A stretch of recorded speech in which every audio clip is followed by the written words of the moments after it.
When Vladimir Putin looks west, there's one country he really shouldn't underestimate. Not the biggest, not the loudest, but one that's been a thorn in the side of empires for centuries: Britain. This so-called small island has a military history so stacked it once ruled a quarter of the planet. And today, despite the knife crime jokes and endless immigration headlines, the UK still packs a military punch that Putin should be worried about. See, Russia may love to rattle its saber, but the British armed forces are no pushovers. They're smaller, yes, but deadly, precise, and backed by some of the most advanced tech and intelligence on the planet. And that's before you even factor in their nuclear deterrent. So let's break down why. If push ever came to shove, Putin should genuinely fear the British military. First up, the Royal Navy. For centuries, it was the terror of the seas. And while it isn't as massive as it once was, it's still one of the most capable navies in the world. Britain has not one, but two aircraft carriers, HMS Queen Elizabeth and HMS Prince of Wales. Each is a floating fortress capable of launching F-35 stealth jets across the globe.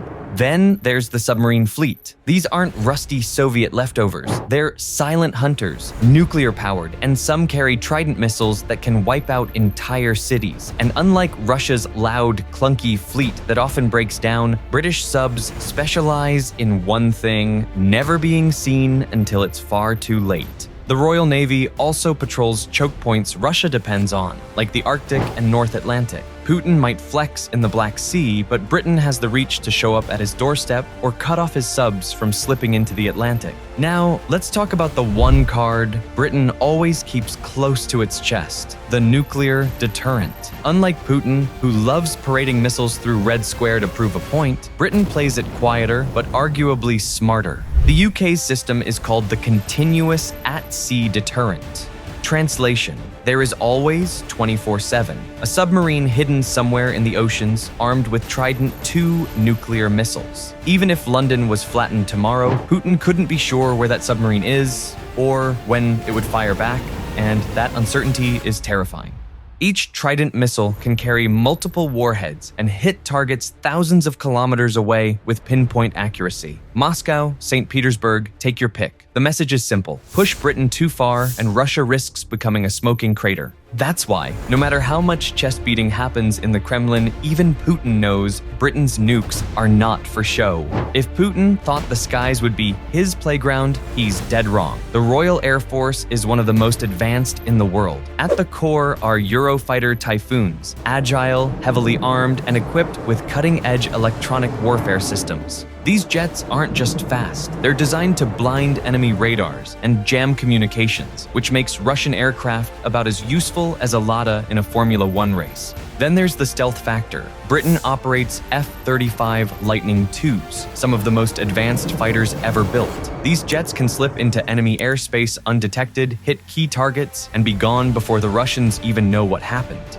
And let's not forget training. Russian pilots are often undertrained and flying outdated platforms. British pilots are NATO standard, drilled to the highest level, and used to fighting alongside US and European allies. If a shooting war broke out, air superiority wouldn't just be contested, it would be British-led. On the ground, Britain doesn't rely on sheer numbers. Instead, it invests in elite professional soldiers. The Parachute Regiment, the Royal Marines, and of course, the SAS aren't just troops. They're specialists trained to fight in the harshest environments, from deserts to the Arctic. The SAS in particular has a global reputation that even Russia respects. These are the people who perfected counter-terrorism raids, long-range reconnaissance, and surgical strikes. Meanwhile, Russia still leans on poorly trained conscripts who'd rather be anywhere else than fighting in Ukraine. And unlike Russia's massive, lumbering ground forces, Britain's are highly mobile. They're designed to deploy fast, hit hard, and adapt to complex situations. If Putin thought a British deployment would be easy pickings, he'd quickly find out that these aren't weekend soldiers. They're some of the best trained fighters on the planet. Modern war isn't just about tanks and jets. It's about who controls the information. And this is where Britain quietly dominates. At the heart of it is GCHQ, the UK's cyber intelligence hub. While Russia pumps out cheap propaganda and clumsy hacks, the British specialize in disrupting networks, intercepting comms, and exposing enemy plans before they're even executed. Then add MI6 to the mix. These are the people who run spies, sabotage operations, and gather intelligence across the globe. Putin may posture as the ex-KGB man, but the truth is, Britain's intelligence community has been running circles around Moscow since the Cold War. The advantage? Russia could launch its tanks, but without secure communications or reliable intel, those forces become sitting ducks. A modern military without proper command and control is just chaos, and chaos is exactly what Britain can engineer for its enemies. Britain may be an island, but that's exactly its strength. It's basically an unsinkable aircraft carrier parked right off the coast of Europe. For Putin, that creates a nightmare scenario.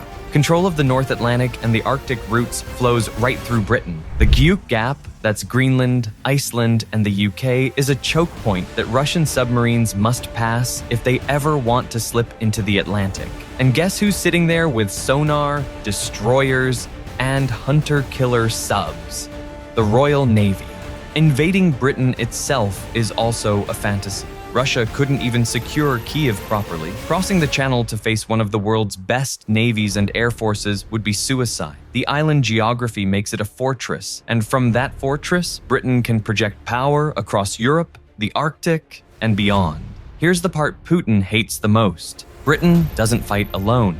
The UK is NATO's second biggest military contributor, right behind the United States. That means every ship, every jet, every battalion isn't just British power. It's backed by an alliance of 30-plus nations. If Russia ever picked a fight with Britain, it wouldn't just be the Union Jack flying back at them. It would be American bombers, German tanks, French aircraft, and a dozen other allies piling in. And because Britain is so tightly integrated into NATO's command structure, its forces are built to operate seamlessly with the rest. So even if Putin convinced himself that Britain alone was manageable, he knows the truth. Targeting the UK is the same as declaring war on NATO, and that's the kind of move that turns a regional conflict into global suicide. One of the biggest differences between Britain and Russia isn't hardware, it's experience. Since the 1980s, British forces have fought in the Falklands, the Gulf, Iraq, Afghanistan, Syria, and countless counter-terror operations. That's 4 decades of live combat shaping their tactics and sharpening their soldiers. Russia, on the other hand, leans on conscripts. Most are young, poorly trained, and often don't even want to be there. That's why in Ukraine, we've seen reports of troops abandoning vehicles, refusing orders, and even calling their mums from the battlefield. British troops, by contrast, are volunteers. They signed up, trained hard, and are drilled in joint operations with NATO allies. They know how to fight in complex, high-tech environments, quality over quantity, and in modern warfare, that edge is decisive. If there's one thing Britain has always been known for, it's refusing to break under pressure. Call it the Blitz spirit, call it stubbornness, or just call it British sarcasm. Putin would be facing a nation that takes pride in digging in and fighting back, even when the odds look grim. And let's be real, Britain isn't exactly a stranger to daily chaos. This is a country where knife crime headlines are routine, where immigration debates dominate the news cycle, and yet life carries on. If anything, that kind of resilience makes the population harder to rattle.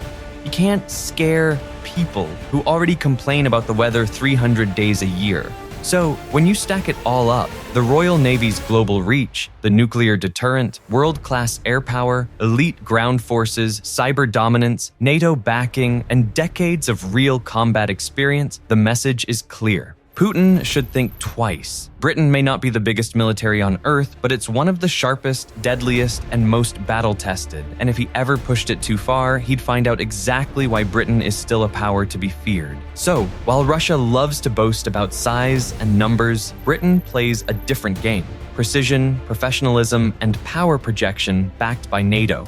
The Royal Navy controls the seas, the RAF dominates the skies, and the SAS makes sure no enemy sleeps comfortably. Add nuclear deterrence into the mix, and it's clear Putin doesn't just face a small island nation. He faces a military that's sharp, modern, and utterly unwilling to back down. That's why, if push ever came to shove, the smart move for Putin would be simple. Don't even try it.